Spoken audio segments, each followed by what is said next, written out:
Di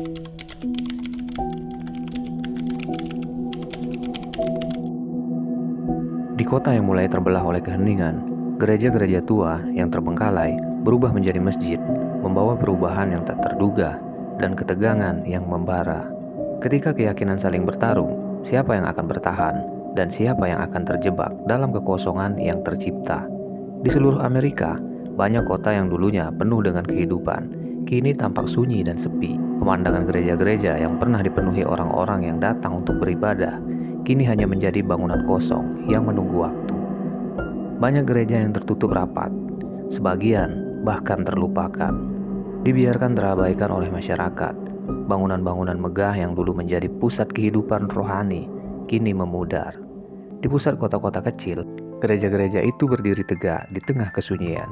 Dinding-dinding batu yang dulu menggemakan lagu-lagu pujian, kini hanya menyimpan kenangan yang semakin pudar.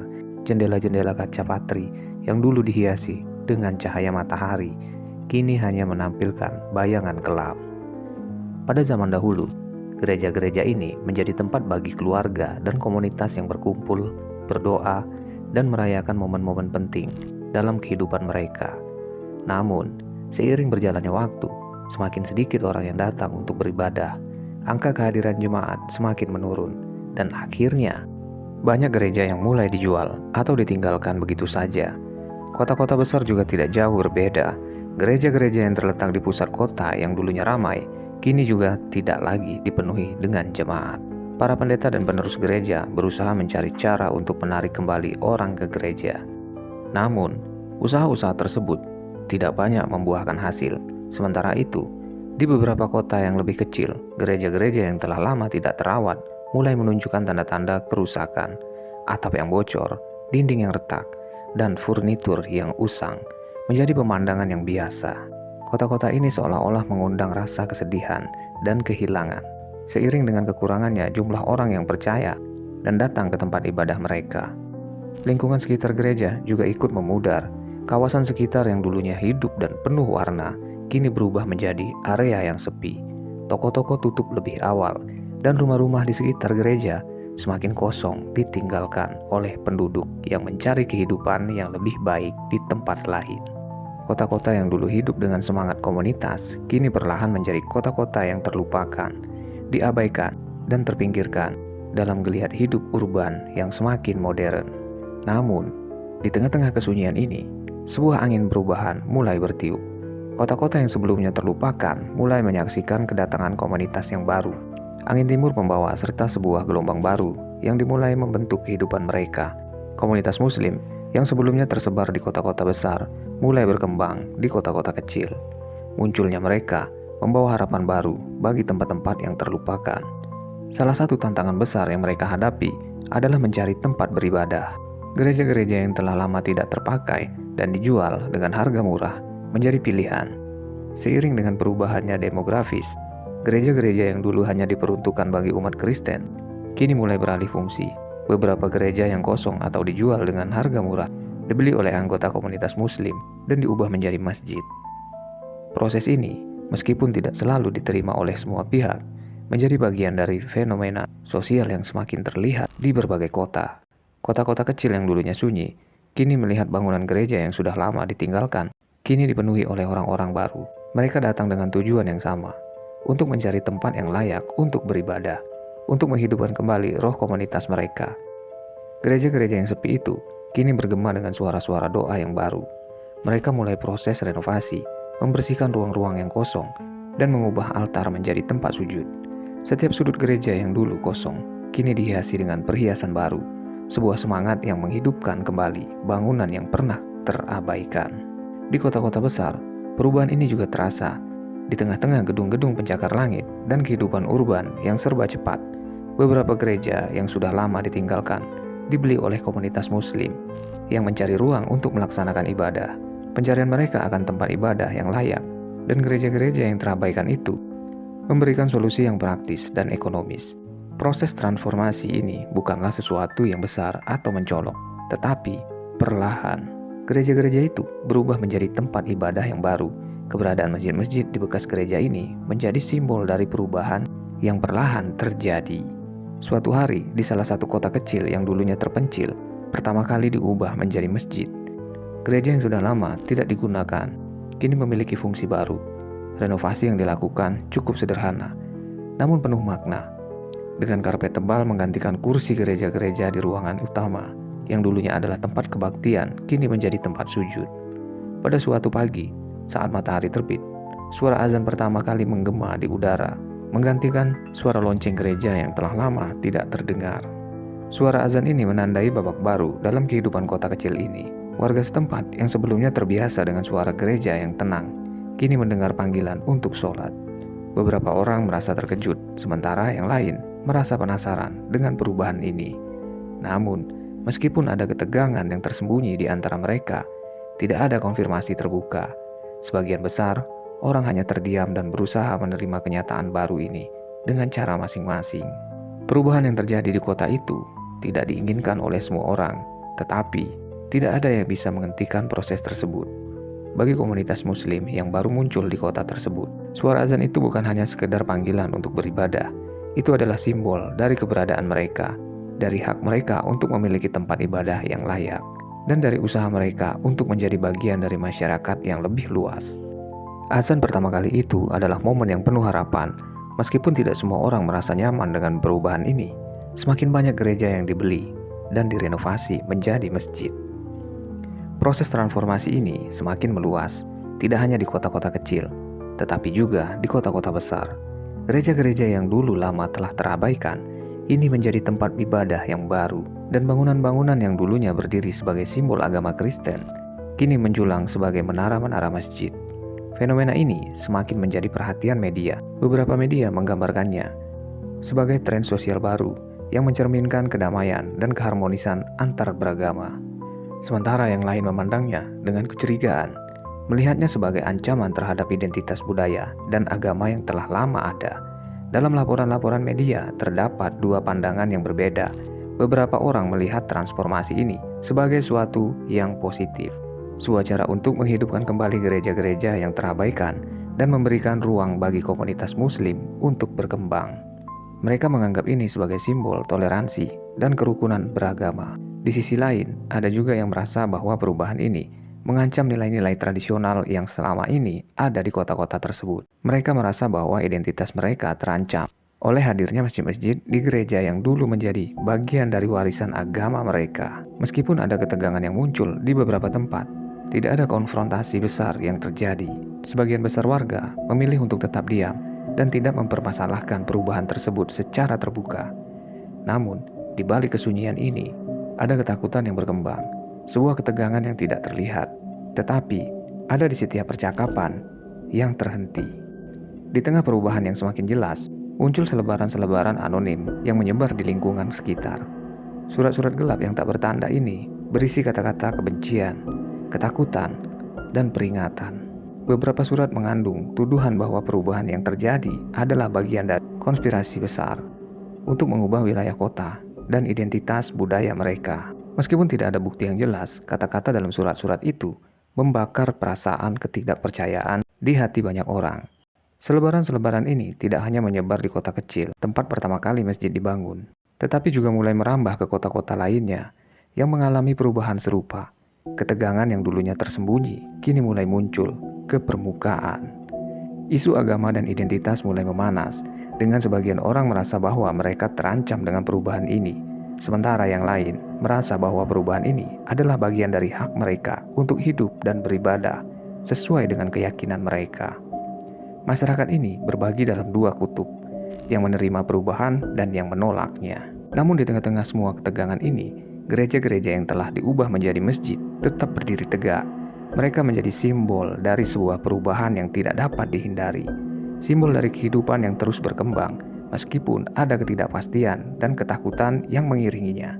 Di tengah perubahan yang berlangsung cepat, masyarakat terbagi dalam dua kelompok besar, mereka yang menerima pergeseran yang terjadi dan mereka yang menolaknya.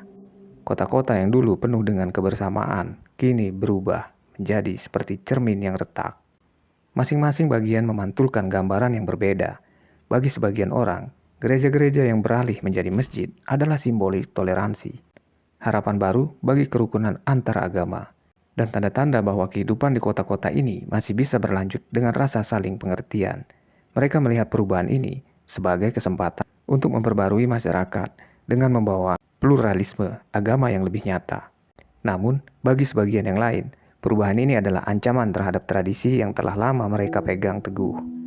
Setiap masjid baru yang muncul di bekas gereja dianggap sebagai pengkhianatan terhadap warisan budaya mereka. Bagi mereka, gereja adalah simbol dari identitas dan sejarah kota itu. Ketika simbol-simbol agama baru mulai menggantikan yang lama, muncul rasa ketidaknyamanan yang mendalam, seolah-olah mereka sedang menyaksikan sesuatu yang tidak bisa mereka kontrol. Pemandangan menara-menara masjid yang menggantikan lonceng gereja semakin nyata di seluruh kota.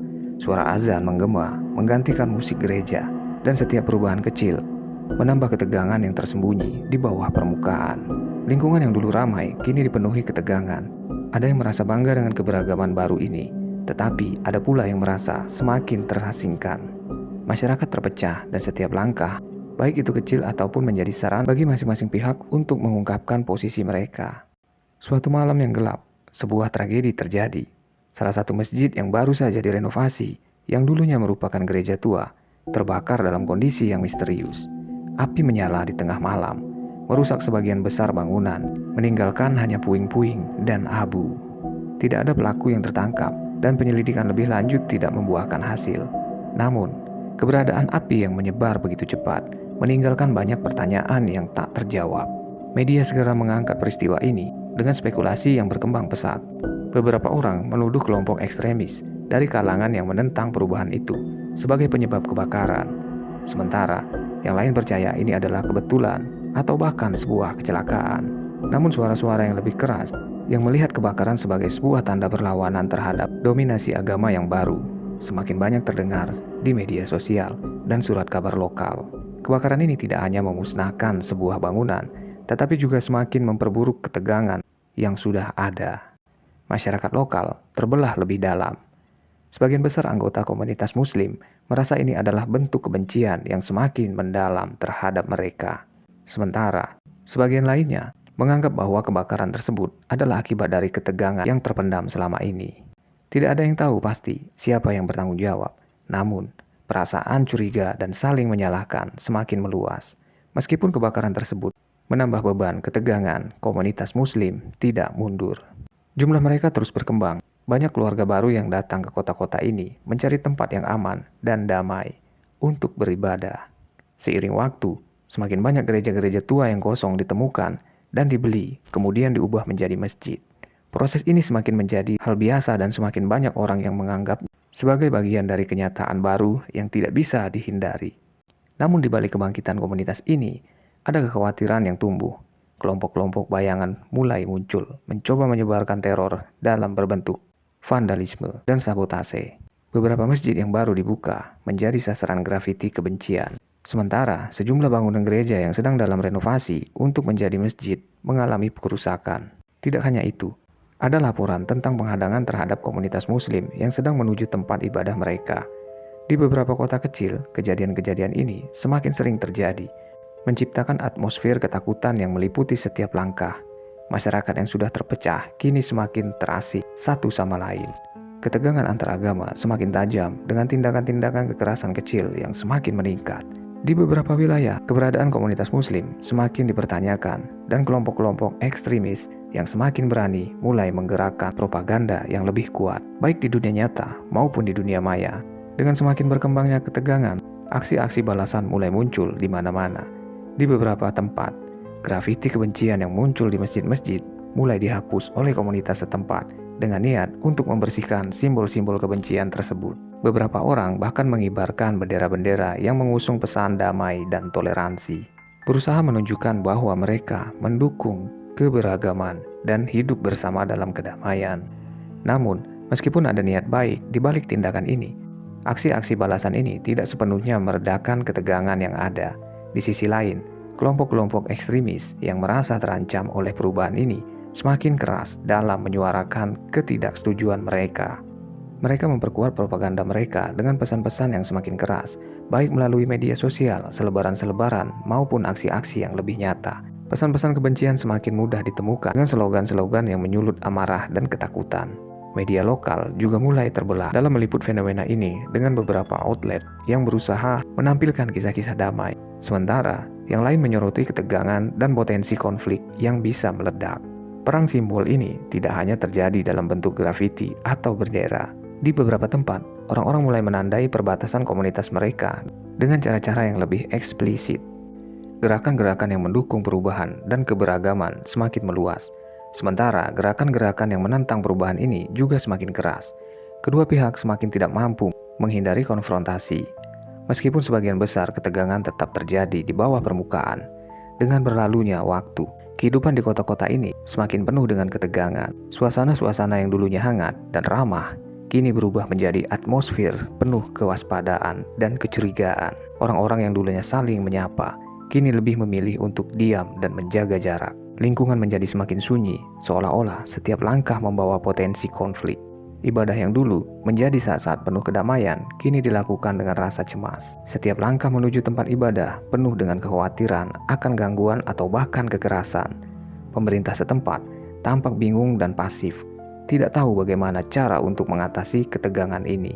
Beberapa pejabat mencoba untuk menengahi, namun mereka seringkali terjebak dalam persaingan politik dan perbedaan pandangan mengenai cara terbaik untuk mengatasi permasalahan ini.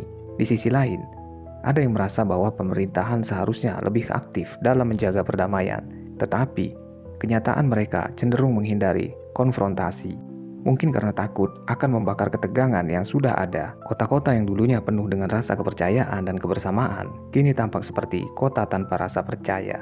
Setiap tindakan kecil bisa dianggap sebagai ancaman, setiap kata bisa menjadi pemicu perpecahan. Di tengah ketegangan ini, orang-orang mulai bertanya-tanya apakah kota mereka bisa kembali menjadi tempat yang aman dan damai, atau apakah mereka akan terus terperangkap dalam lingkaran kebencian dan ketidakpercayaan yang semakin menguat. Musim dingin tiba dengan cepat, membawa serta kesunyian yang semakin dalam. Kota yang sudah terbagi oleh ketegangan sosial kini terbungkus dalam selimut salju yang menutupi segala sesuatu di sekitarnya. Di pagi hari yang dingin, jalan-jalan yang biasanya ramai kini tampak sepi.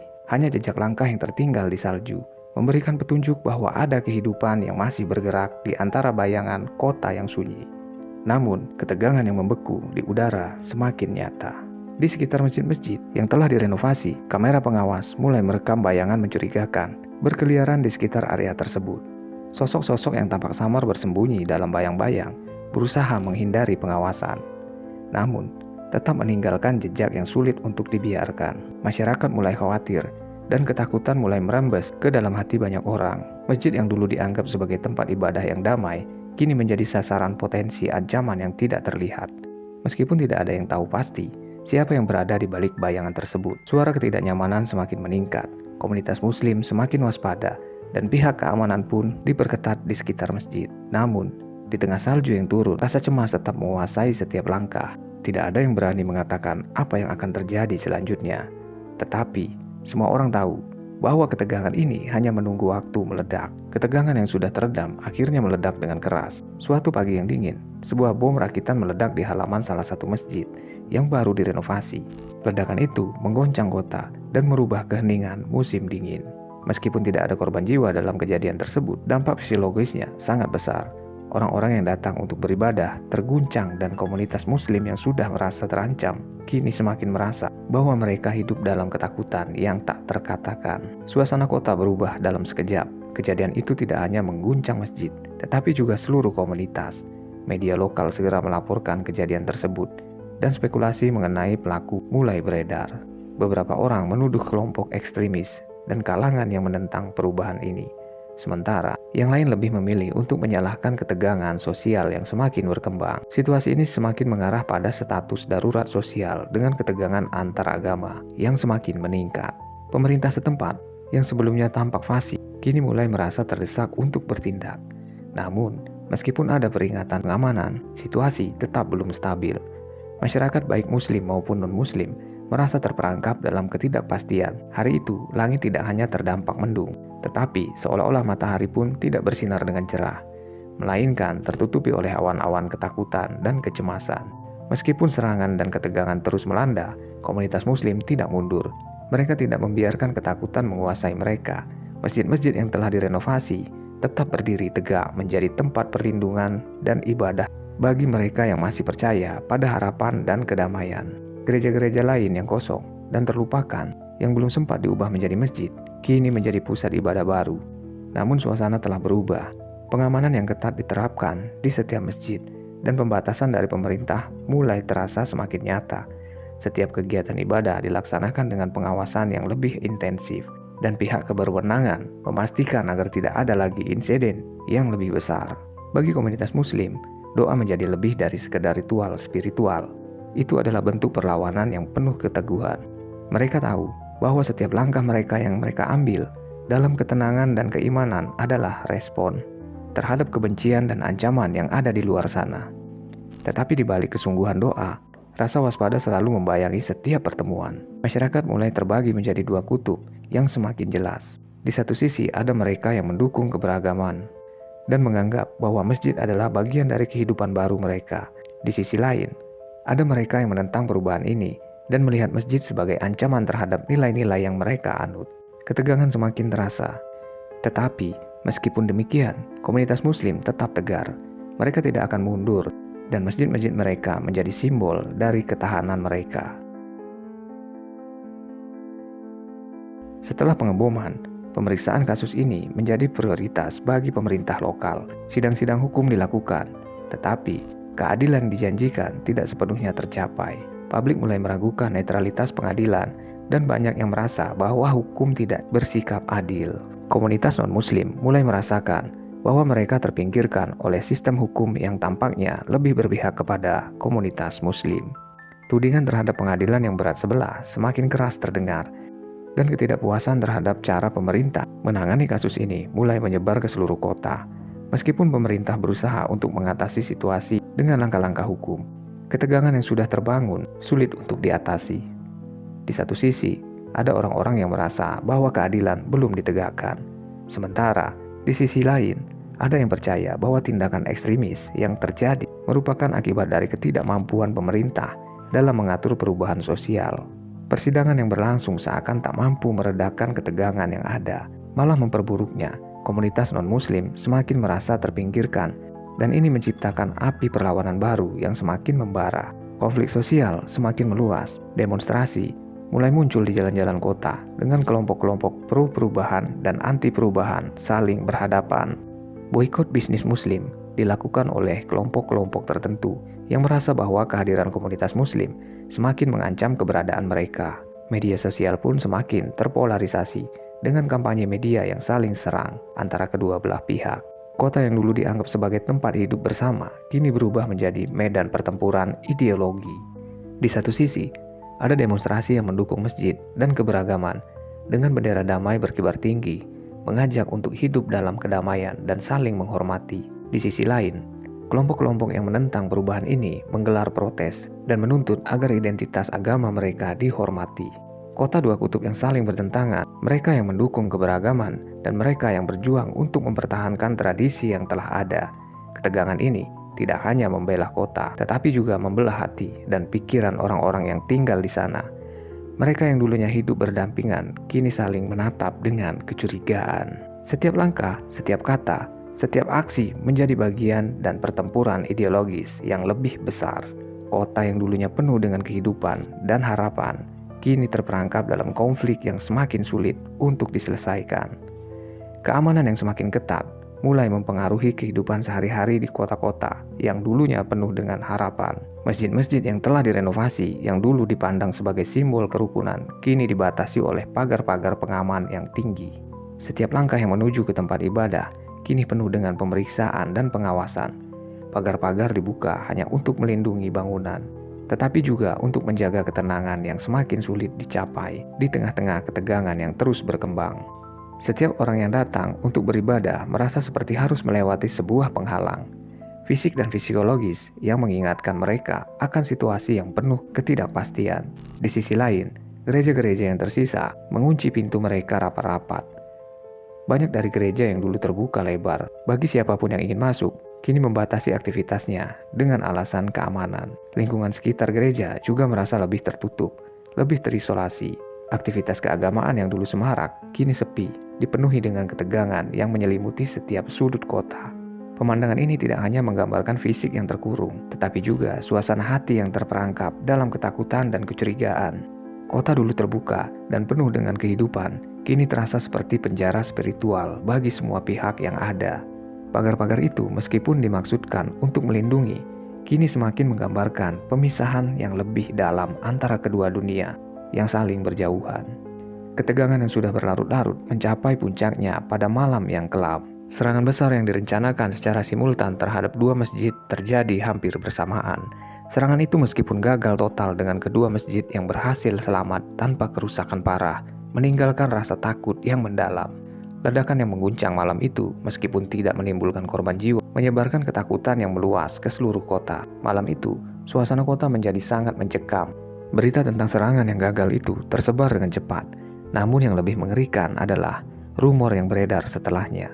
Sekelompok ekstremis yang diyakini bertanggung jawab atas peristiwa ini dikabarkan sedang mempersiapkan serangan berskala nasional. Masyarakat mulai panik dan ketegangan semakin memuncak. Tidak ada yang tahu pasti apakah rumor itu benar atau hanya spekulasi. Tetapi kenyataan ketakutan semakin merajalela. Kota yang dulunya penuh dengan kehidupan kini seakan terperangkap dalam bayang-bayang kemungkinan-kemungkinan buruk yang datang silih berganti. Pemerintah setempat yang sebelumnya sudah sulit menangani ketegangan ini kini dihadapkan pada situasi yang semakin sulit dikendalikan. Perasaan takut dan curiga semakin mendalam, dan tidak ada yang yakin apakah ada jalan keluar dari kebuntuan yang semakin menyelimuti kota ini. Puncak kekerasan yang terjadi dengan serangan-serangan tersebut membawa kota ke dalam keadaan darurat sipil. Keamanan diperketat, dan masjid-masjid serta gereja-gereja yang tersisa ditutup sementara waktu untuk menghindari kemungkinan serangan lebih lanjut. Kota sebelumnya hidup dengan keragaman, kini terperangkap dalam kesunyian dan ketakutan. Tidak ada lagi perayaan keagamaan yang semarak. Tidak ada lagi kebersamaan yang dulu sering terjadi. Semua pihak merasa kalah dalam konflik ini, baik komunitas muslim yang terus merasa terancam maupun komunitas non-muslim yang merasa ketertiban sosial mereka terganggu. Sementara itu, pemerintah mencoba mengendalikan situasi dengan langkah-langkah darurat. Tetapi, solusi jangka panjang tampak semakin jauh dari jangkauan. Tidak ada yang merasa menang dalam keadaan ini. Semua orang terlepas dari keyakinan atau latar belakang mereka merasakan luka yang dalam. Kota yang sebelumnya dianggap sebagai tempat aman dan damai, kini tampak seperti tanah yang terluka, penuh dengan bekas-bekas konflik yang sulit dihapuskan. Beberapa tahun setelah kekerasan itu, kota-kota yang dilanda konflik mulai tenang. Meskipun luka-luka sosial masih terasa, kehidupan perlahan kembali berjalan, meskipun dalam bentuk yang berbeda. Masjid dan gereja yang tersisa kini berdampingan, namun dengan peraturan yang baru, yang lebih ketat. Salah satunya adalah larangan penjualan bangunan ibadah untuk tujuan lain, untuk mencegah perubahan lebih lanjut yang bisa memperburuk situasi. Meskipun demikian, bekas luka dari peristiwa-peristiwa sebelumnya tetap terlihat jelas, baik di arsitektur kota maupun di atmosfer sosial yang masih tegang. Banyak gereja-gereja yang sudah diubah menjadi masjid tetap bertahan, meskipun lebih banyak yang kini ditinggalkan atau dijual untuk tujuan lain. Masyarakat yang dulu terbelah kini berusaha untuk hidup berdampingan kembali. Tetapi, ketegangan yang pernah ada tidak pernah sepenuhnya hilang. Setiap kali lonceng gereja berdentang atau suara azan bergema di udara, orang-orang yang tinggal di kota ini tahu bahwa mereka mendengar lebih dari sekedar suara ibadah. Mereka mendengar dua simbol yang pernah bertarung untuk dihargai. Dua suara yang kini meskipun tidak lagi saling bersaing, tetap berusaha mencari ruang untuk didengar. Cerita ini ditutup dengan sebuah narasi yang penuh makna, dan untuk mengingatkan kita semua tentang keberadaban yang lebih besar. Menara masjid dan lonceng gereja tidak selalu saling bersaingan. Kadang-kadang keduanya hanya ingin didengar. Kedua suara ini meskipun berasal dari tradisi yang berbeda, memiliki tujuan yang sama, untuk menyampaikan pesan, untuk memanggil umatnya dalam ibadah. Kota yang dulunya penuh dengan kehidupan, kini telah berubah. Meskipun sebagian orang merasa bahwa perdamaian telah tercapai, ada yang tahu bahwa bekas luka dan ketegangan itu tidak bisa begitu saja dilupakan. Suara menara masjid dan lonceng-lonceng gereja meskipun kini berdampingan tidak pernah benar-benar dapat dipisahkan dari ingatan kolektif kota yang pernah terbelah. Tanah yang telah terluka ini meskipun sepi, tetap menyimpan kenangan dari setiap langkah yang pernah diambil dan potensi untuk perubahan yang lebih besar. yang bisa saja datang dengan cara yang lebih damai.